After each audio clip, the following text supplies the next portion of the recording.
You take us through a beautiful journey with Prime Minister showing the highs and lows of Jacinda. And usually I would conclude with this question, but I feel like I have to ask you this question as as filmmakers. I know a lot of times some projects will leave you mark your life and maybe your and shape you.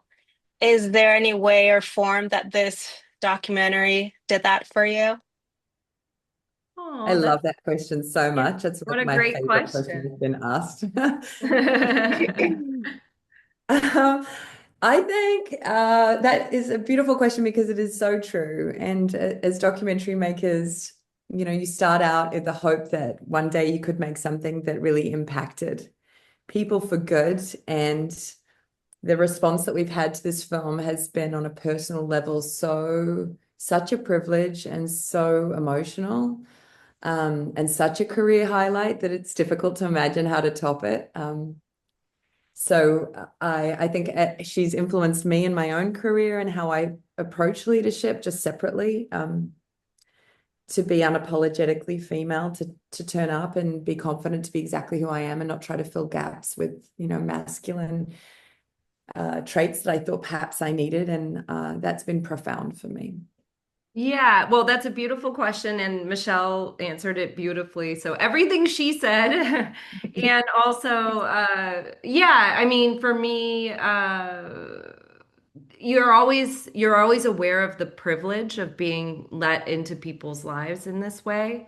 It's, incredibly privileged space. Um, so yeah, it's super meaningful. She's someone I admired from afar for many years before I came on board this project. And if you had told me back then that I would get to make a movie about her, I would not have believed you. And so, there were a lot of like pinch me moments along the way that, and I had my own imposter syndrome, at moments too, like, why do I get to be a part of doing, And so it just, the whole experience has been incredible to get to know her and, yeah, and just share what we saw and what we felt about her with the world. And she's really down to earth and just opens herself, shows us her home and her situations where a lot of times she had anxiety. And I love how she was like, has said was having waves of anxiety, but it wasn't about losing, it was about winning, which that says a lot about her. Yeah. But it's also relatable. You realize, oh, shoot, like you want it to go a certain way, but if it does go that way, it's game on. So that's a very, yeah, I think a relatable moment. And everyone laughs at that moment, which is funny. I think we're not used to seeing politicians be so honest, right? Yeah. And so the fact that she let us into her home like that, as you say, she didn't flinch when we showed her the film. We showed her a cut after we submitted to Sundance. And I wondered how she'd react to seeing herself in bed with no makeup in a bad angle and not great lighting, And she was like, "That's the truth. That's what I look like." And so, yeah, that forms part of the intimacy, I think, of the film, is we can all relate to both sides of ourselves, the polished and the very real home self. 40th prime minister, and it's interesting how, she's the 40th, but yet she was like what, 37? She was like so young. It's unbelievable. And going through all these political stuff, dealing with people and COVID, not to mention, that was a tough one. What was it like for her to have her and have her speak to you how she felt during the making, especially during those COVID and scenes? They were pointing at her as like a Hitler. Yeah, it's heartbreaking to watch. I mean, Michelle was on the ground when it was all happening there, so you could speak to. Yeah, I mean, it's sort of surreal. Like, again, not wanting to point out anything specific, but look at the environment in the US at the moment. When you're in the thick of it, it's hard to process, I think would be fair to say. I think one of Lindsay and our favorite moments was watching her reflect on those audio diaries where, perhaps in the moment you're just trying to manage, but we had this beautiful gift of being able to play back her audio diaries that she did as part of a historic project with the Alexander Turnbull Library. Those diaries weren't supposed to be released until after she died. So when you hear them in the film, she's reflecting on them, these candid interviews that she never expected to listen to again. And that I think is exceptional to watch a world leader reflect in real time. And there's that moment where she stops the thing and she's like, oh my gosh, I just feel so sorry for myself.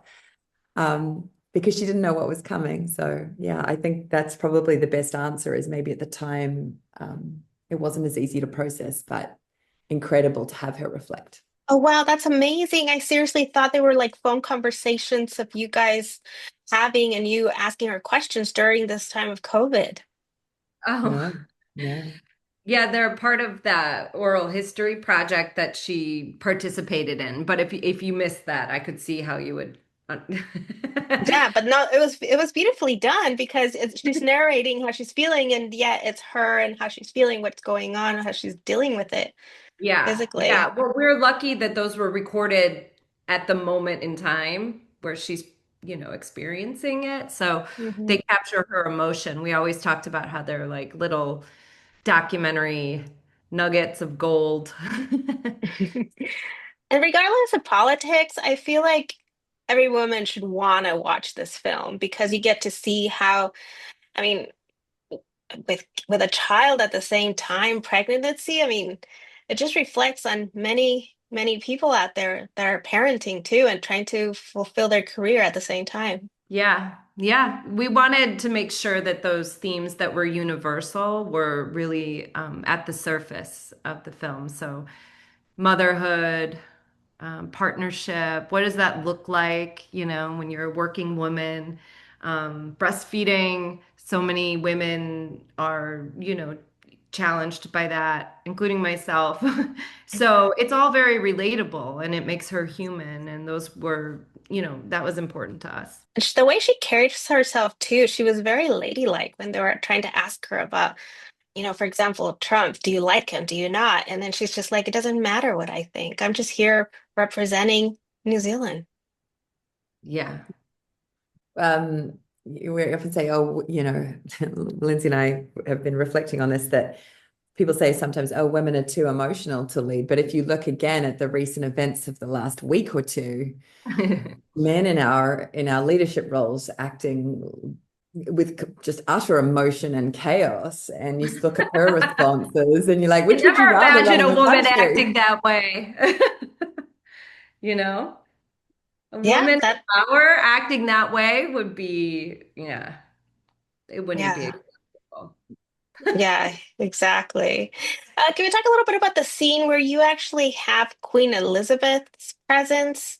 That's a highlight. Someone that we lost not too long ago, too. Yes, it's those Michelle, you behind the wanted, scenes moments, right? I yeah. mean, when I saw that footage, I was like, wow, you don't normally see her in that way, sitting at the table adorned in so many sparkling things. I guess it was really important for us to show that meanwhile, while she's trying to achieve all these things and she's pregnant or she has a baby at home, she's also fronting up to these world leaders and speaking so eloquently. The contrast to going home and changing diapers was really important for us to show, because we don't get to see leaders in their real life. And there is probably not as big a contrast as that. It's like meeting the Queen and then, dealing with challenges of motherhood. So true. Yeah. Well, thank you so much for your time. Congratulations with Prime Minister. And I really hope people find this inspiration in the story of Jacinda. Thank you. Thanks for having us.